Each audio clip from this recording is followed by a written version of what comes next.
Добрый день. Мы продолжаем работу в пресс-центре Абхазского телевидения. И сегодня у нас в гостях представители Государственного комитета по стандартам потребительскому и техническому надзору, а именно председатель Гарри Саманба и его советник Виталий Тарнава. Здравствуйте, уважаемые гости. Здравствуйте. Начнем. Поговорим о проделанной вами работе за последнее время. Период карантина выдался непростым для всех, и на ваш комитет была возложена большая ответственность, в том числе и со стороны простых граждан. Вы активно работали по линии потребительского надзора. Расскажите, пожалуйста, об этом поподробнее. Как проходила работа? Значит, добрый день еще раз. Я хочу начать с того, что на самом деле эта беда пришла и к нам тоже в свое время, и сейчас продолжается коронавирус, который сейчас во всем мире, и пандемия коронавируса продолжается. Но я хочу отметить то, что первые шаги, которые были сделаны руководством нашей страны, это я считаю, что они были начаты вовремя. И 24 марта было распоряжение, исполняющее обязанности президента Валерия Рамшоховича Бганба, в котором мы должны были тоже задействованы в этой работе. То есть наша организация должна была по всем регионам ездить, смотреть, особенно по повышению цен, в первую очередь. Но учитывая то, что санэпидемслужба не имела достаточного количества людей, мы на себя тоже ответственность взяли, эпидемическую, санитарную составляющую тоже на себя тоже взяли, и мы этим тоже занимались. Нами было организовано 25 марта текущего года 6 групп.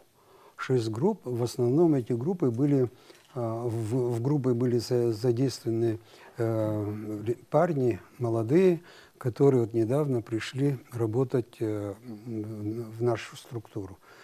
Я сразу хочу сказать большое спасибо тем ребятам, которые были задействованы в этих группах. Групп было 6 по 4 человека.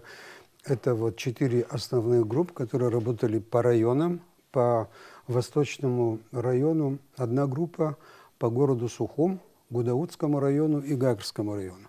И 2 группы были задействованы, это как мобильная группа, резервная, которая находилась в здании комитета. И при любом звонке, когда звонки поступали, а у нас была открыта горячая линия, я об этом до этого тоже как-то говорил, значит, по этой линии мы отработали около 700 с чем-то звонков. Звонки были по-разному, можно было воспринимать их.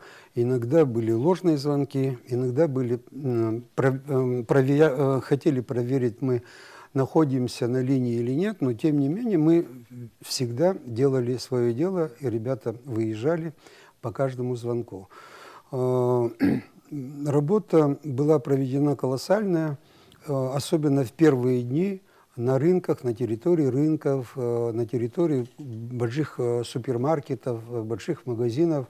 Сначала не с пониманием относились многие работники. После того, как у нас обнаружился первый человек, гражданин, который заболел коронавирусом, и тогда уже пошли более покладисто к нам относиться, начали более дисциплинированно начали относиться и вообще с пониманием начали относиться очень многие люди. Первая волна, мы погасили его. Сначала немножко сложно было, но тем не менее люди поняли, что это такое, и как-то мы с пониманием начали относиться и выполняли те конкретные инструкции, которые мы давали им.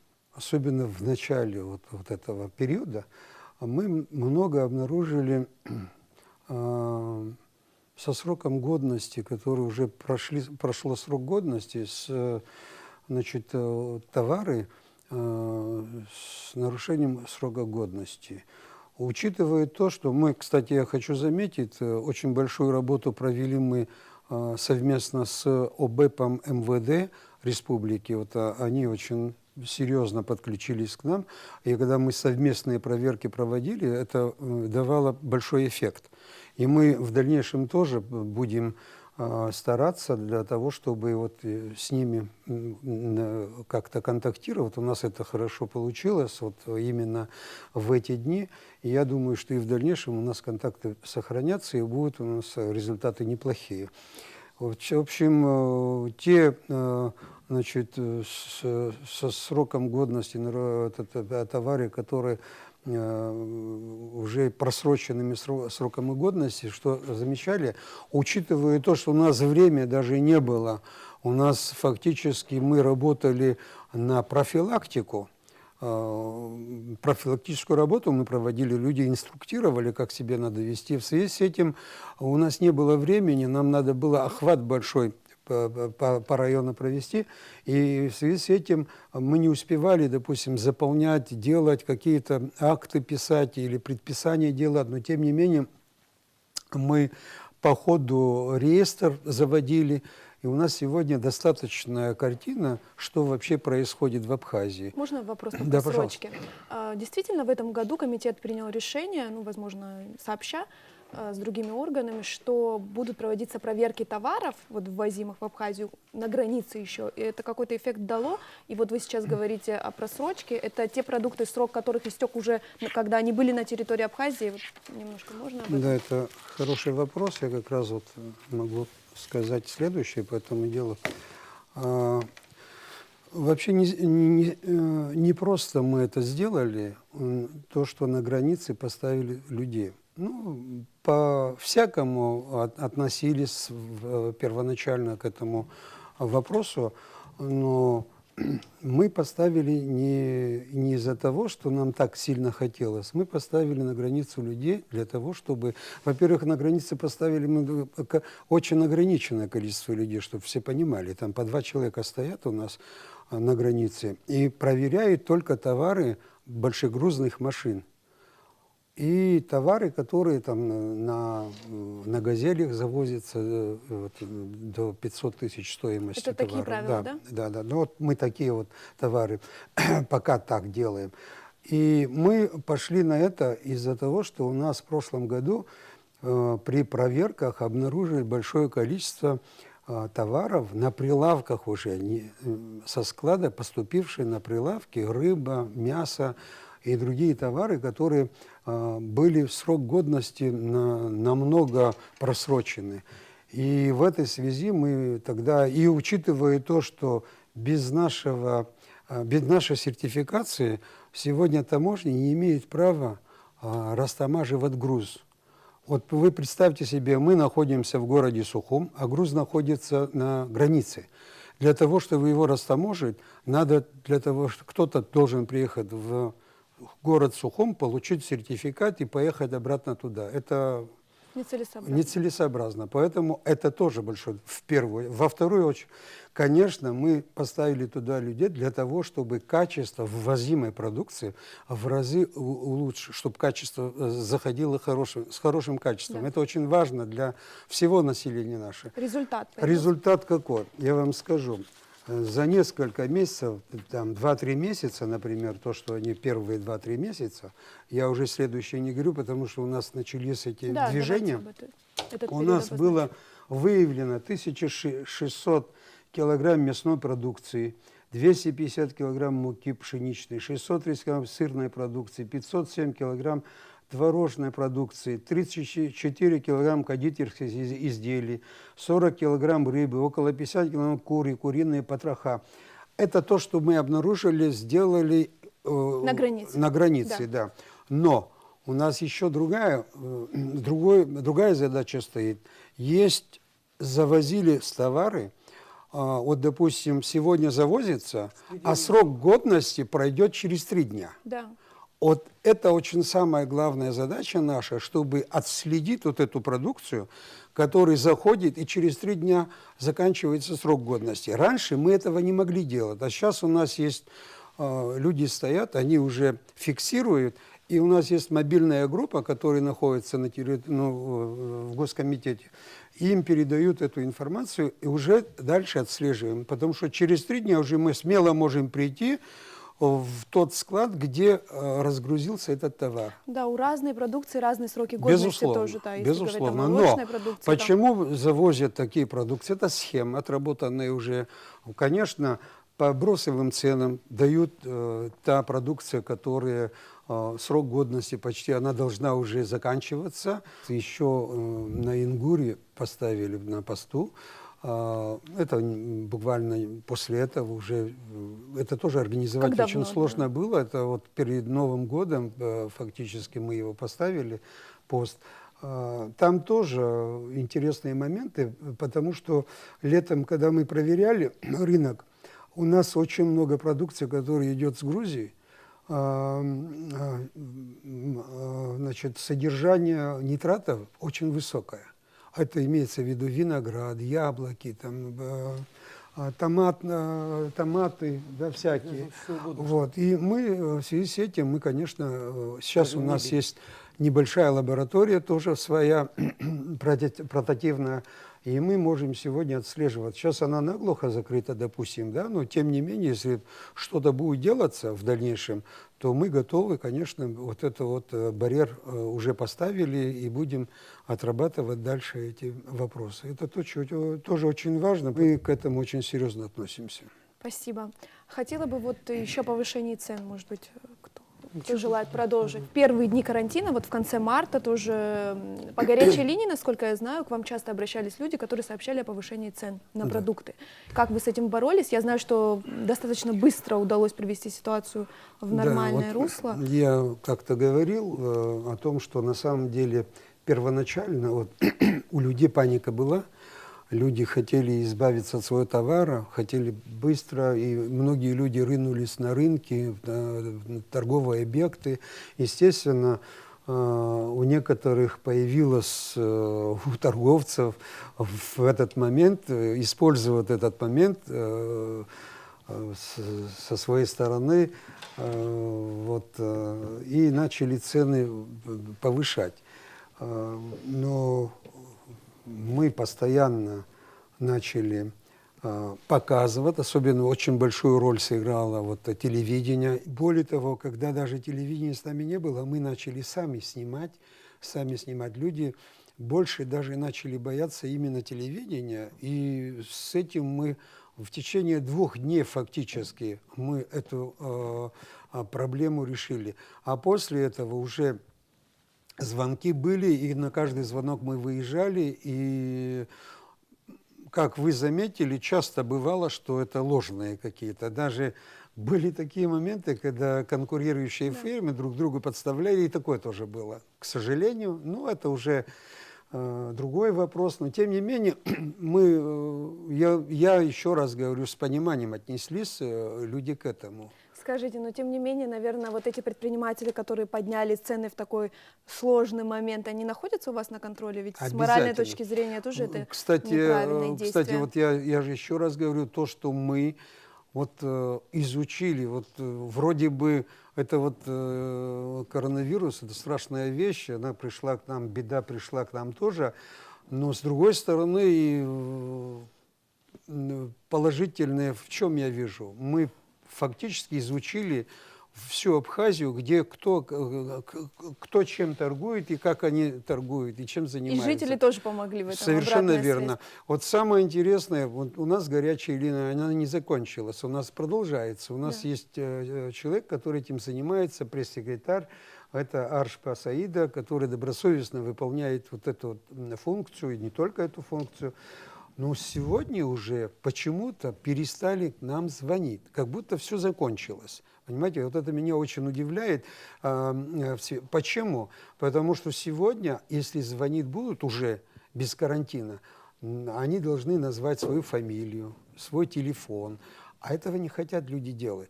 А до этого даже анонимные звонки мы обслуживали, потому что это такая была у нас работа. Там мы не проверяли, кто звонил, что, как звонили.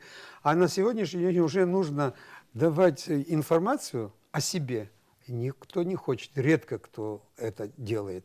А я бы обратился, вот, пользуясь как раз моментом, я прошу, чтобы люди, что увидят, если наши сотрудники ведут себя тоже неподобающим образом, то пускай звонят. Лично мне могут звонить, лично вот позвонят по тому телефону 3 На семерки. сайт можно написать. На сайт можно. 3 семерки, 54, 58. Это наша линия горячая.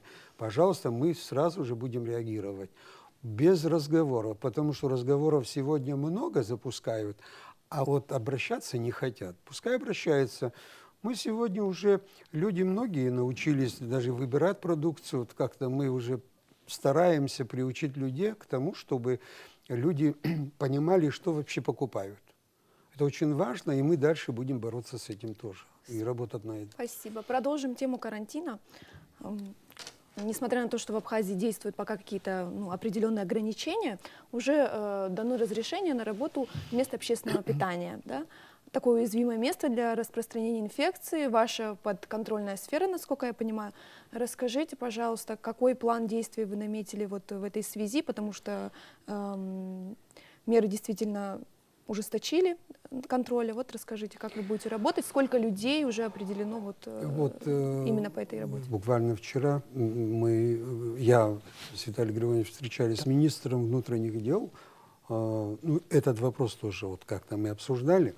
И мы совместно тоже дальше будем работать, потому что ОБЭП уже работает над этим. Вот, они вчера ходили, я видел сам лично, ходили, проверяли эти объекты, которые уже открыты были.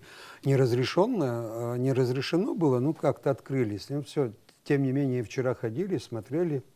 Вот. Мы с понедельника думаем, с понедельника, скорее всего, у нас будет тоже подведение итогов определенно. Вы озвучите вот правила основные, которые должны сейчас действовать вот по эксплуатации вот этих объектов общественного питания? Те же правила, которые были, да, их никто не отменял фактически. Это расстояние 1 метр друг от друга. Для персонала как? Для тех, кто, допустим, Маски, приходит в масках, перчатках. То есть это никто не отменял. По отношению к персоналу какие правила? По отношению к персоналу, фактически персонал, он знает, как они работали, так и будут работать. Маски обязательно и перчатки, где есть там горячие цеха, где в перчатках тоже, наверное, сложно будет работать, но это уже их не вопросы. Там есть нормы санитарные, нормы которые санитарные. Они, слава богу. Проверка состояния здоровья, наверное. Наша задача не совсем это. Это СЭСовская. Это СЭСовская задача. Мы на себя тогда взяли. И сейчас тоже часть этих полномочий на себя возьмем. У нас проблем с этим нету. Наша задача сегодня вообще, чтобы качественная продукция была. Мы это добились в школьных и дошкольных учреждениях, чтобы искусственные товары, которые сюда заходят, те товары, которые с добавками, те товары, которые... Спреты, маслозаменители. Маслозаменители, пальмовое масло, содержание и так далее, вот эти вот вещи мы, конечно, категорически будем, если это есть, то вещи надо называть своими именами. Если это, допустим, с содержанием таких добавок, это надо писать. Допустим, если творог покупают люди, да, творожный продукт, да, это есть. уже не творог. Творожный, сметанный продукт, это разные вещи. Может быть, вы помните, был такой момент, когда сюда заезжала одна компания и делала презентацию вот такой вот продукции лет 5 назад. Кстати, это не прошло у нас. И правильно сделали, что не прошло. Сейчас маслозаменители. Сейчас в России очень много запретов, кстати, на вот эти вещи, очень много запретов. Если бы вот это не случилось бы, допустим, коронавирус бы не был бы, у нас договоренности были с руководством Гостехнадзора, с руководством Росстандарту. Уже почти приближались к тому, что мы с Потребнадзором России должны были встретиться. У нас мы вообще реформирование проводим в своем комитете. Мы уже объединили несколько отделов в департаменты. Мы и дальше хотим. Мы договорились с руководством госуниверситета нашего, чтобы подучили наших людей для того, чтобы работать, чтобы изучить те проблемы, которые существуют, чтобы дать им образование побольше. Мы хотели послать людей в Россию. Кстати, какие специальности у вас вот востребованы и не хватает больше всего У специалистов? нас специальности технологов востребованы, метрологи. Это вообще у нас уже на эту тему у нас очень много разговоров мы вели. Фактически мы подошли к тому, что уже вопрос почти закрывали мы. Дело в том, что мы заключили договор, соглашение такое с АГУ по переподготовке наших кадров, если так можно назвать, этот процесс, ну, повышения квалификации. Потому что переподготовка, я не оговорился. Дело в том, что, к сожалению, в силу объективных причин, не только у нас, но во многих других службах работают не профильные. У нас много юристы там, Это не секрет. да, филологи. Их надо, и тоже переподготовка, это скорее переподготовка, чем повышение квалификации. Но все-таки они Но пошли если нам люди навстречу. заинтересованы, Да, плюс еще мы договорились на основании этого соглашения. АГУ запланировал на следующий год 2 новые специальности по экспертизе товаров и вот это, метрологии. Плюс Министерство образования нам предложило несколько этих в Белгородском университете несколько специальностей.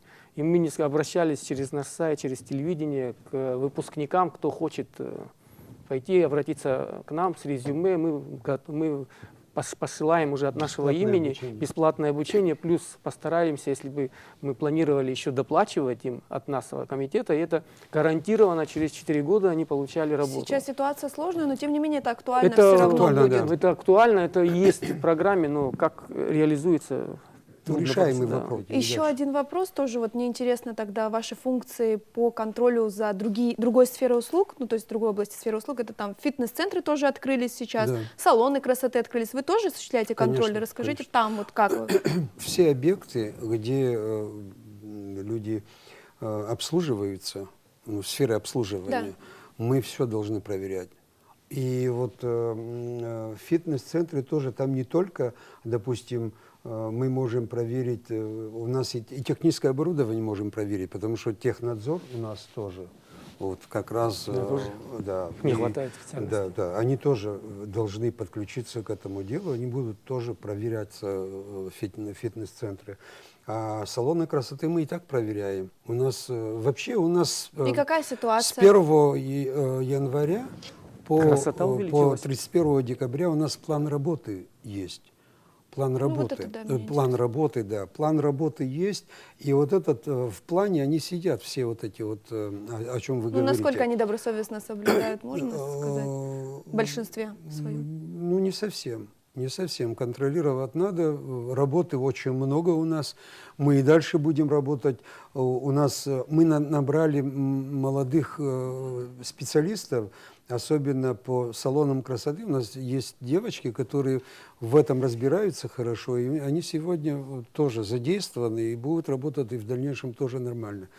Там тоже есть много нюансов, которые там с химией связаны, может человек аллергию получить, да. там много проблем есть.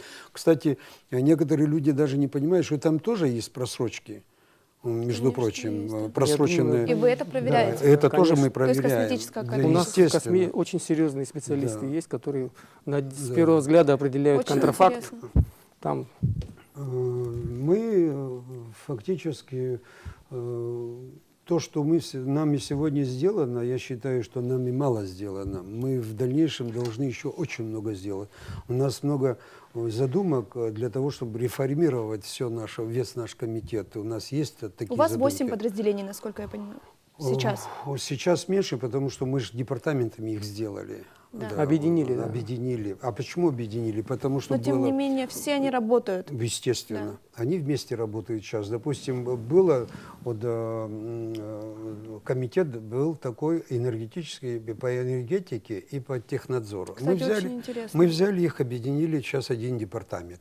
Почему это сделали? Потому что иногда бывает так, что энергетики должны отдельно ходить, а технадзор отдельно ходить. И получается так, что под крышей госстандарта получается одни и те же ходят, Друг за эти другом. под госстандарт говорят, и те госстандарт, и люди не понимают, и Путаются. начинают говорят, вот, госстандарт много раз к нам приходит, и в связи с этим мы сделали один департамент, чтобы они вместе ходили. Это улучшает и качество работы, и мы информацию тоже получаем уже другую. Тут один вопрос по энергетике возникает у меня. Вы ведь обладаете огромной информацией вообще по потреблению электроэнергии Даже в Абхазии, эксклюзивно, да? естественно. То есть вы по каким-то конкретным объектам тоже можете говорить, да? Ваши функции, насколько я знаю, если я правильно трактую, входит также не только контроль, но и помощь в разработке определенных инициатив по рациональному потреблению электроэнергии. Скажите, вы работаете вот по этому направлению с, может быть, РУП Черноморэнерго? Вы знаете, предлагаете какие-то инициативы? У нас были очень серьезные специалисты, это старожилы, будем так говорить. Можем даже задействовать их. Конечно, много наработок было у нас. Иногда некоторое непонимание было со стороны Черноморэнерго к нам, может быть.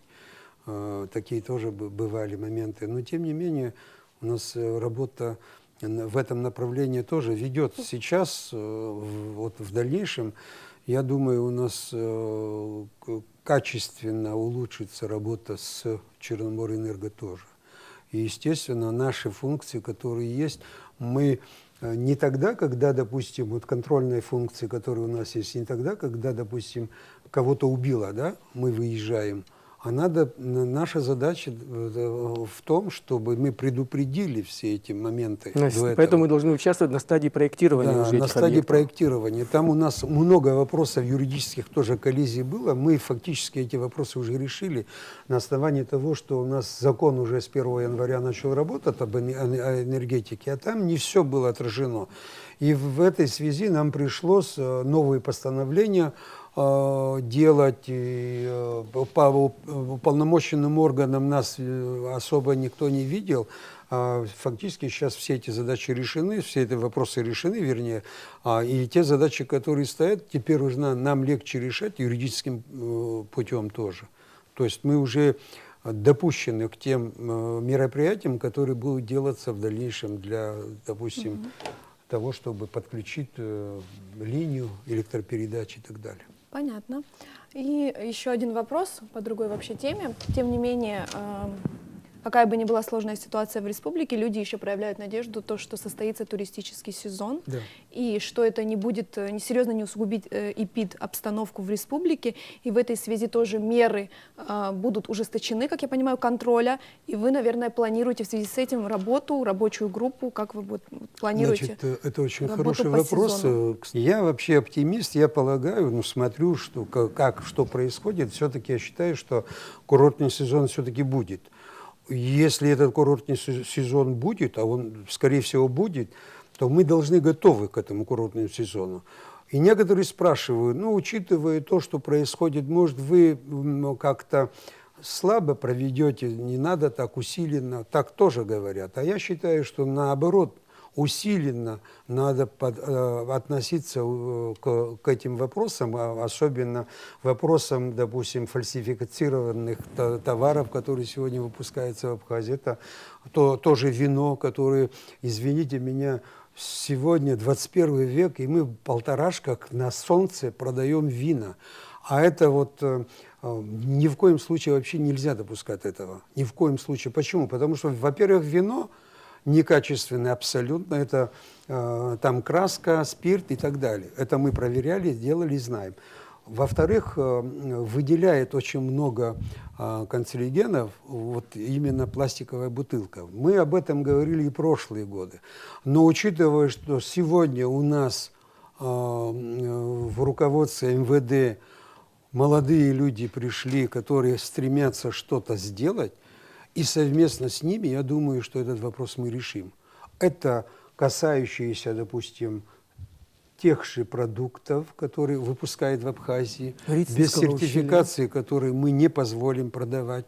Пускай обращаются к нам, мы проверим, что за товары, какая продукция. И мы выдадим. Многие уже обратились к нам, но те, которые не обратились, пускай обращаются. Мы это все сделаем, у нас проблем нет. Если кто-то задерживает, пускай обращаются к руководству, мы эти все вопросы отрегулируем. А что касается...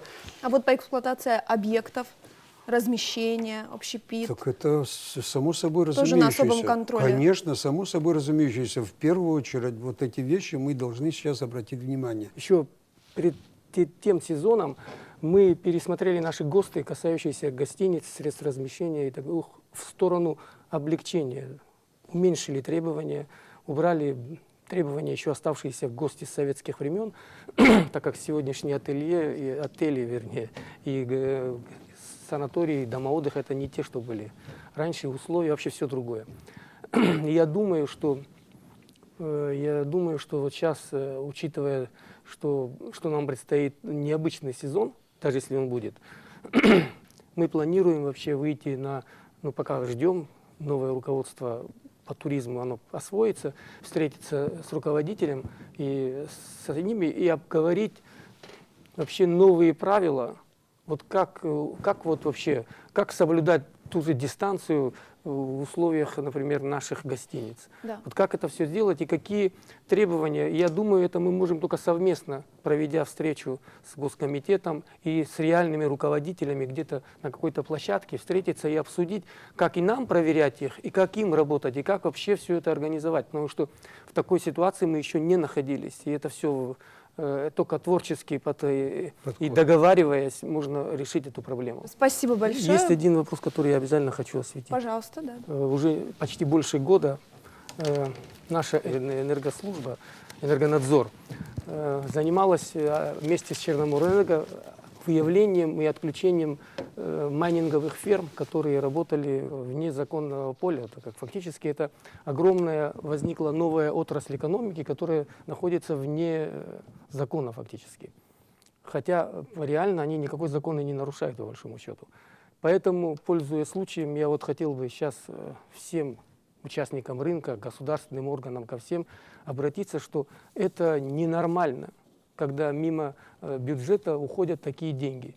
Есть мировая практика, есть Белоруссия, есть Китай, где угодно. Есть, кстати, и в администрации президента, я знаю, было разработано и лежит закон об этом деле, о обороте криптовалют в Абхазии. И это обязательно надо сделать, потому что это просто ненормальная история, которая сейчас творится в Абхазии. Дело в том, что, сейчас не переходя в специфику этого вопроса, но сейчас период, когда меняются эти видеокарты, вообще новая система возникает, и сейчас опять начнется завоз этих новых инструментов для майнинга. Это очень актуально, и надо это узаконить. И это можно, во-первых, если в конце концов можно увеличить плату за электроэнергию для майнеров, 1000 вариантов. То есть у вас тоже есть предложение по этой теме? Да, это надо обязательно узаконить. Я напоминаю, у нас в студии были представители Государственного комитета по стандартам, потребительскому и техническому надзору. Спасибо вам большое. Спасибо вам. До свидания.